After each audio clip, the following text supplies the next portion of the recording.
You know, brothers and sisters, one of the traps that we have to make sure we avoid as believers is comparing ourselves to other folk.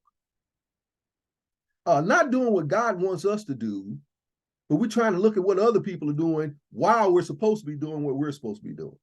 And in the process, then stagnating and not being able to do the things that God has called us to do. And we got to be careful because that's a trick of the enemy to have us compare ourselves with others. You know, Paul puts it this way in Galatians 6:4. Pay careful attention to your own work. Well, then you will get the satisfaction of a job well done, and you won't need to compare yourself to anyone else. Meaning, if you're doing what you're supposed to do, why do you care what anybody else is doing? God will be pleased with your work, and let God be God and do what he's going to do. You know, Simon Peter got into this problem in John 21, verses 21 through 22. Jesus told him to feed my sheep. In other words, go out and teach the people and bring people to the gospel of Christ. And Peter turns and says, what about John? What's John going to do? And Jesus says, it ain't none of your business what John's going to do. Just do what I told you to do.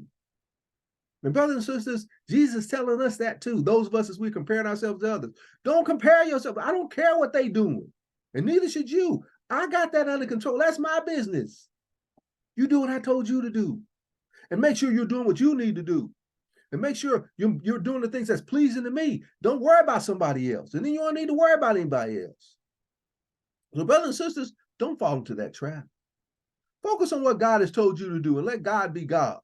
Let God do the things he's supposed to do. And let's do what we're supposed to do. Let's not compare ourselves to others. God bless you and God keep you.